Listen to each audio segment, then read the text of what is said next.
안녕하세요, 변호사님. 안녕하세요. 법무법인 제이시스 손정근 변호사입니다. 변호사님, 회생 진행하시는 분들 중에 연체자분들도 좀 많으시죠? 네, 맞습니다. 연체를 하게 되면 이제 채권사로부터 채권 추심을 받게 되잖아요. 이 절차가 좀 어떻게 될까요? 채권사마다 나름대로 이제 내부 규정에 따라서 이런 추심을 진행을 하는데, 이제 물론 약간의 차이점은 있겠지만 통상적으로는 전화로 추심하기, 아니면 집이나 직장에 방문해서 추심하기, 아니면 법적으로 어떤 조치를 취하는 그런 방법들이 있습니다. 방문 추심이면 그 영화처럼 이렇게 좀 무서운 분들이 찾아오시는 건가요? 그건 아니고요. 이제 영화에서는 약간의 자극적인 요소를 해서 그렇게 넣지만은, 현재는 이제 채무자 보호법이 너무 잘 돼 있기 때문에 사실 우려하시는 상황은 거의 일어나지 않는다고 보는 게 맞겠습니다. 그래서 만약에 추심원 분들이 찾아오신다고 쳐도 이렇게 막 이렇게 등치가 있고 이런 분들은 사실 잘 없고, 물어보는 거는 그저 이제 앞으로 변제 어떻게 하실 건지, 아니면 변제를 좀 빨리 해달라, 약간 이런 정도의 대화 정도만 하시기 때문에 너무 겁을 먹으실 필요는 없을 것 같습니다. 근데 방문 추심 뭔가 무섭잖아요. 혹시 뭐 이런 거 거절할 수 있는 방법은 없나요? 가능합니다.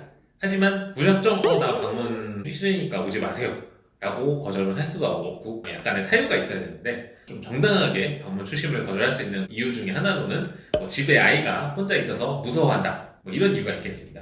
근데 만약에 이런데도 불구하고 이제 찾아온다 이러면 금감원에다가 이제 민원을 넣고 신고를 하는 방법도 있을 수가 있습니다. 근데 전화를 안 받거나 하면은 직장에도 전화하는 경우가 있더라고요. 네, 당연히 있습니다. 직장이나 자택으로 전화가 오면 당연히 이제 채무자가 압박을 느끼기 때문인데요. 다만 직장 같은 경우 개인의 채무를 제3자한테 임의로 오픈하다가는 약간의 이제 명예훼손 같은 이슈가 있을 수가 있기 때문에, 통상 이 사람 빚졌기 때문에 전화했다 이렇게 노골적으로 얘기하기보다는 이 사람 계시냐, 우리는 어디다, 이런 정도의 이제 간단한 확인 전화 정도만 가는 것들이 이제 보통입니다. 하지만 당연히 채무자분들 입장에서는 회사로 연락이 왔다 이 자체로 굉장히 너무나 불편하겠죠. 그래서 만약에 이것도 좀 너무 자주 일어난다, 아니면 이거 자체도 너무 막 부담돼가지고 미칠 것 같다, 이렇게 하면은 금감원에다가 민원 신고를 하셔가지고 채권사로 하여금 자제시키는 정도의 이런 잠정적인 어떻게 보면 해결 정도는 가능할 수가 있겠습니다. 알겠습니다. 아까 법 조치도 말씀해 주셨잖아요. 채권사에서 진행하는 법 조치는 어떤 게 있을까요? 말 그대로 법적 조치를 얘기를 하는 건데, 법적인 조치는 채무자 재산 아니면 급여 이런 거에 대해서 압류나 가압류 같은 것들을 한다는 것들을 의미하는 겁니다. 급여랑 재산이 높으면 당연히 이제 가압류를 벌 확률이 높아지겠죠. 그래서 이런 가압류 같은 경우는 또 채권사가 법원에다가 공탁금이라는 걸 좀 걸고 일방적으로 소명을 해서 법원에서 인용을 하는 그런 절차이기 때문에, 실질적으로 이걸 사전에 막아낸다 이런 방법은 사실 없습니다.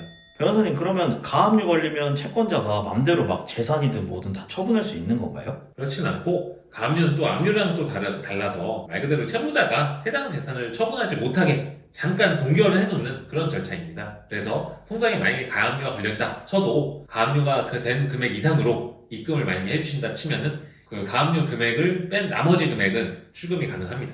그러면 가압류 거는 이유는 뭐예요? 압류를 위해서 거는 건가요? 채무자가 빌려간 돈은 탕감 받으려고 하고, 또 재산은 처분하고, 또 이러지 못하게 하려고 가압류를 걸어서 매각이 불가능하게 만드는 경우가 있고요. 또 이제 가압류 자체에 또 이렇게 무서움을 주는 효과도 있습니다. 아무래도 채무자분들은 법적 조치 이런 것들을 무서워하고 생소해 하시는 분들이 많기 때문에 좀 더 심리적인 압박이 많이 가겠죠. 그래서 이런 가압류를 걸었다는 것만으로도 채무자분들이 실제 자발적으로 좀 더 변제금을 납입하는 경우가 많기 때문에, 그래서 채권사에서도 이렇게 가압류 자체가 나중 종목적으로 가면 사실 큰 의미가 없을 수도 있지만 그렇게 자발적으로 이행하는 경우가 있기 때문에 무서워가지고, 그래서 이런 가압류를 걸고 이렇게 하는 겁니다.